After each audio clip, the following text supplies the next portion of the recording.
हर हर महादेव। प्रिय भक्तों, पिछले अध्याय में हमने जाना कि भगवान सदाशिव की कृपा से ही ब्रह्मा जी सृष्टि की रचना का कार्य आगे बढ़ा सके।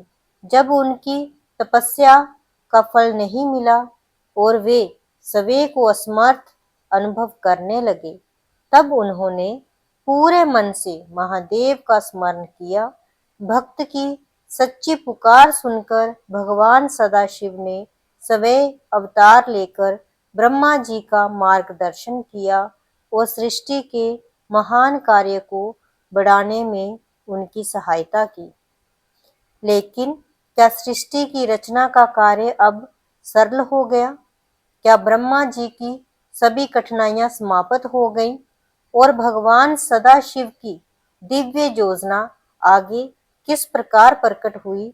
आइए श्रद्धा, भक्ति और जिज्ञासा के साथ प्रवेश करते हैं शिव महापुराण खंड 1 अध्याय 10 में, जहां सृष्टि के विस्तार और महादेव की एक और अद्भुत लीला का वर्णन हमारा इंतजार कर रहा है।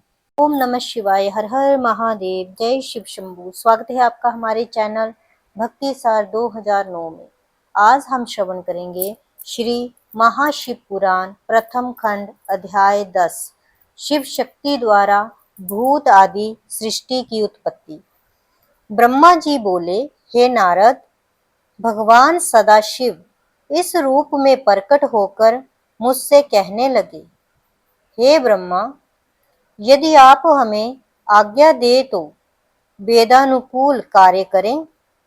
मैं ऐसे पुत्र को पाकर अपने मन में फूला नहीं समा रहा था।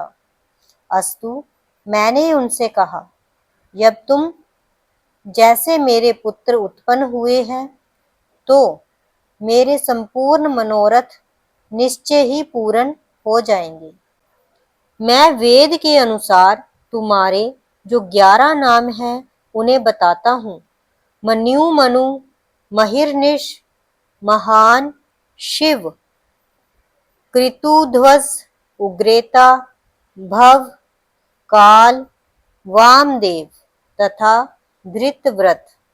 तुम्हारी 11 रुद्राणियों के नाम इस प्रकार होंगे: धी, वृति, उष्णा, उमा, न्यरीत्सर, इला, अंबिका, इरावती, सुधा, दीक्ष तथा रुद्राणी।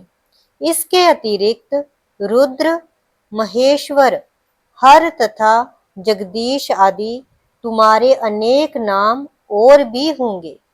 पृथ्वी, जल, अग्नि, आकाश और वायु, ये पांचों तत्व तथा सूर्य, चंद्रमा, जीव और हृदय, ये योग स्थान तुम्हारे निवास स्थान होंगे। तुम अपनी पत्नियों को भी इन्हीं स्थानों में अपने साथ रखो और संतान की उत्पत्ति करो, जिससे सृष्टि की वृद्धि हो। हे नारद, मेरी बात सुनकर उन सगुण स्वरूप शिवजी ने भूत, प्रेत, पिशाच आदि सहस्त्रों प्रकार के भयानक जीव उत्पन्न किए, जिन्हें देखकर मुझे अत्यंत आश्चर्य हुआ। तब मैंने भयभीत होकर उनसे कहा, तुम इस संतान को इसी समय नष्ट कर दो तथा श्रेष्ठ पुत्र उत्पन्न करो। ये सुनकर उन्होंने उत्तर दिया, हे ब्रह्मा, जिन जीवों को बार बार जन्म लेना और मरना पड़े, उन्हें हम उत्पन्न नहीं करेंगे। उन्हें तो आप ही उत्पन्न कीजिए, आप हमें भूलिएगा नहीं। ये कहकर शिवजी ने अपनी माया को मेरे ऊपर से हटा लिया। उस समय मैंने चैतन्य होकर अपनी मस्तक दंडवत करने हेतु उनके चरणों में झुका दिया।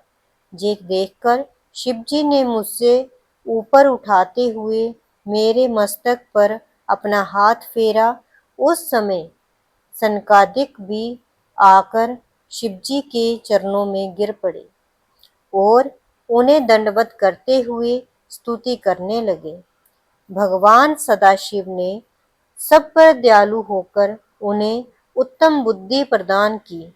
तदुपरांत वे मेरे ललाट के मार्ग से गुप्त होकर अपने लोक को चले गए।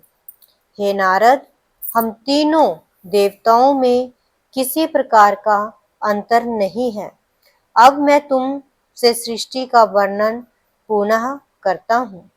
तो भक्तों, आज के इस दिव्य अध्याय में हमने जाना कि भगवान सदाशिव केवल संहार के देवता ही नहीं, बल्कि सृष्टि के प्रत्येक कार्य के पीछे प्रेरणा और शक्ति का मूल स्रोत भी हैं। जब ब्रह्मा जी सृष्टि की रचना में असमर्थ हुए, तब सवे महादेव ने उनकी सहायता के लिए अवतार लेकर उन्हें मार्ग दिखाया और सृष्टि के विस्तार का दिव्य विधान समझाया। हमने ये भी देखा कि भगवान शिव ने स्वयं स्पष्ट किया कि ब्रह्मा, विष्णु और महेश में किसी प्रकार का कोई भेद नहीं है। तीनों एक ही परम तत्व के विभिन्न कार्य रूप हैं, जो सृष्टि की रचना, पालन और संहार के लिए प्रकट होते हैं। लेकिन कथा यही समाप्त नहीं होती। अब ब्रह्मा जी नारद जी को सृष्टि की उत्पत्ति का और भी विस्तृत एवं रहस्यमय वर्णन सुनाने वाले हैं। आखिर इस संसार में देवता, ऋषि, मनुष्य और अन्य समस्त प्राणियों की उत्पत्ति किस प्रकार हुई, इन सभी दिव्य रहस्यों को हम जानेंगे शिव महापुराण खंड 1 अध्याय 11 में। तब तक के लिए हर हर महादेव, जय भोलेनाथ।